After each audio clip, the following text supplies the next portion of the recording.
Buongiorno lettori di QDP News. Oggi tratteremo di un argomento che visivamente è molto conosciuto, il monopattino e le regole di circolazione. Per quanto riguarda il monopattino, ormai siamo anche abituati a vederlo strade urbane ed extraurbane. Cos'è che cambia con la riforma? Cambiano alcune cose perché si stabiliscono chiaramente dei divieti e si fanno delle aggiunte. Allora, un monopattino che cos'è? È un veicolo a motore? No, non è un veicolo a motore.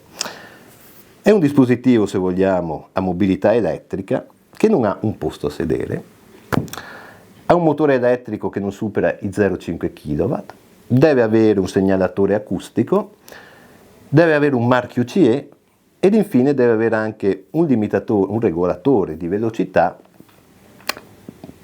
in funzione delle varie zone stradali in cui sono diverse velocità. Però la velocità massima è il 50 km/h, cioè o meglio, il monopattino può percorrere le strade fino che sono gravate del limite di 50 km/h.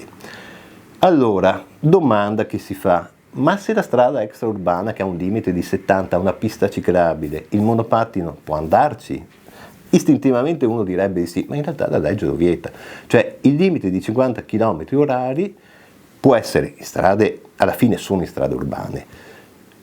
La presenza di piste ciclabili con limiti di velocità superiori sono interdette ai monopattini.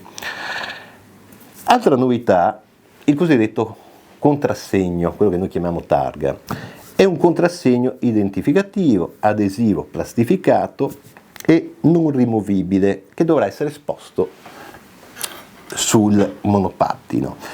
Anche qui c'è stata una specificazione, tanto servirà il regolamento, la Zecca di Stato lo farà, stabiliranno poi anche il prezzo e tutto quanto, ma non è un identificativo, ma in realtà del soggetto, del proprietario e non del monopattino, perché il monopattino non viene immatricolato.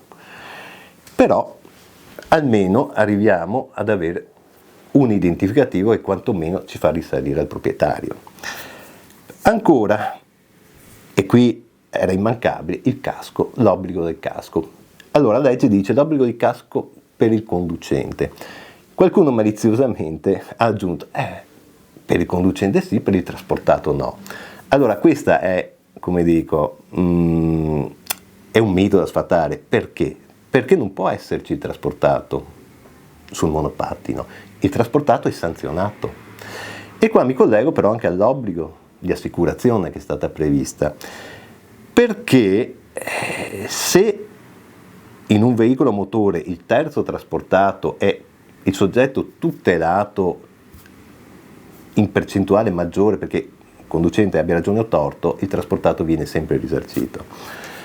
Ma attenzione, perché se la legge mi dice che non posso trasportare soggetti, non vi sarà alcuna assicurazione che assicuri il trasportato. Pertanto questo dovrebbe far riflettere per far sì che si eviti di portare una seconda persona, con o senza casco.